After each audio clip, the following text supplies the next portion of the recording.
you've ever felt like you were born to do great things, with countless ideas just waiting to be realized, plans already laid out in your head, but each passing day you find yourself not making any progress, then this video is for you.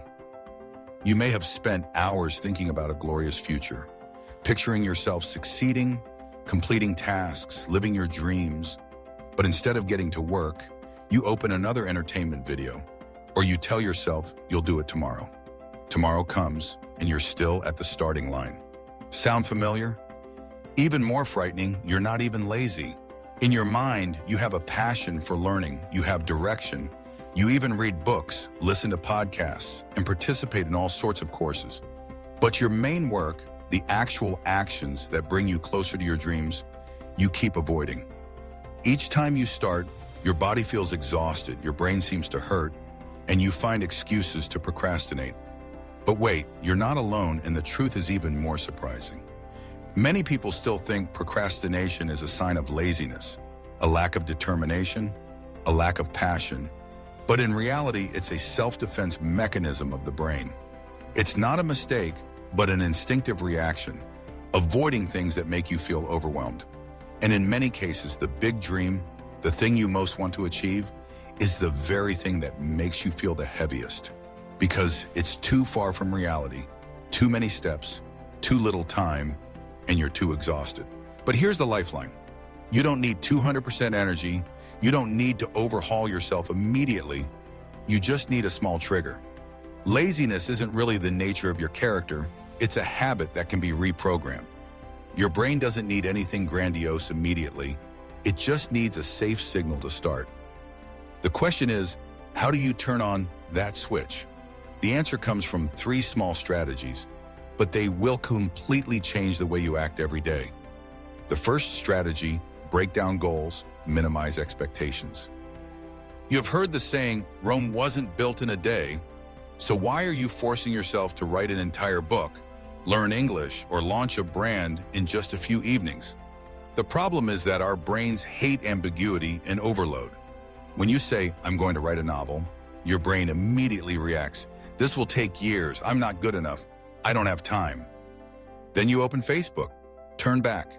The key here is the smallest possible action, but make sure you start.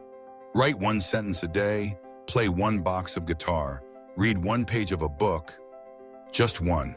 Sounds silly, but this is the first step in charging your energy. It's like you can't run a marathon if you don't know how to tie your shoes. It's these small initial actions that will break the ice in your nervous system. You start building habits, creating internal motivation. And the magic is, once you've written 1 sentence, you are likely to write 10 sentences. Starting is the hardest part. Then you just drift along with the momentum. Strategy number 2, build habits easily and automatically. No one can use willpower forever. Willpower is a limited resource. Successful people aren't always stronger than you. They're just smarter at building systems, forcing themselves to act without having to push themselves. You don't need to be a person of iron discipline. You just need to know how to make actions so easy that you can't not do it. The simplest way is to turn what you want into habits by changing your environment. Want to exercise every morning? Leave your running shoes right by the bed. Want to start working as soon as you open your laptop? Let the first screen you see be a list of 3 things to do. The fewer obstacles you create for the first action, the easier it is for you to maintain.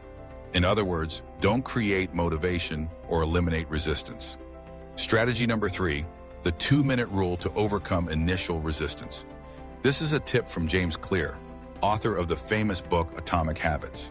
The rule is very simple. Any habit you want to form, start with its lightest 2-minute version. Want to read a book? Just read 1 page. Want to clean up? Just clean a corner of the desk. Want to write an article?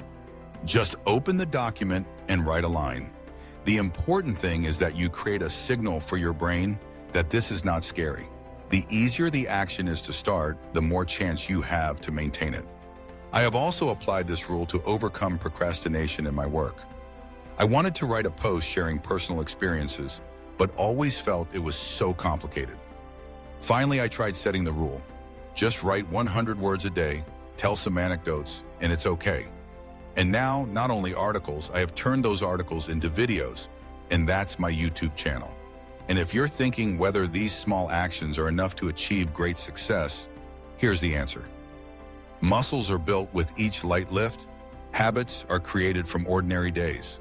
Success doesn't come from a leap, but from thousands of small steps in the right direction.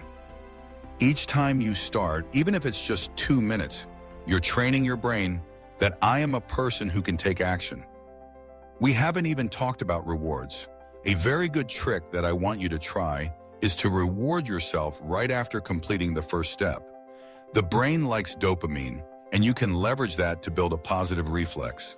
Write a line, reward yourself with a cup of coffee, clean up the desk, play your favorite music for 5 minutes. Every time you attach a pleasant feeling to the action, you are strengthening the internal leverage for the next action. I know a lot of you are struggling with big dreams, starting your own business, writing a book, learning English, communicating, having a healthy body. But you always start and then quit halfway, and that makes you feel maybe I don't have the qualities. Maybe I don't try hard enough. Maybe I'm not suitable for that. But the truth is that you are just expecting too much at the beginning. And when you don't achieve it, you are disappointed and then you give up. Do you remember when we were kids, we learned to walk by constantly falling and getting up, then falling again? But no one thought, I don't think I'm suitable for walking. Why, when we grow up, do we fear mistakes, fear being slow, fear being inadequate? The more willing you are to fail, the further you will go. Success is not about going fast, but about going steadily. Persevering is more important than perfection. Choose to start now. Don't wait for inspiration. Don't wait to have time. Don't wait for a special day. Because if you don't act now, a week later, a month later, a year later, you will still be in the same position, just with more regrets. Try it right after this video. Don't turn it off yet. Leave a comment with a goal you want to achieve and the smallest 2-minute action you can take right away. Remember, just 2 minutes. If you find this video helpful, don't forget to like and share it with someone who is struggling with procrastination. If you want to receive more shares like this, subscribe to the channel and turn on the notification bell so you don't miss the next video. And remember, there is no perfect time other than now.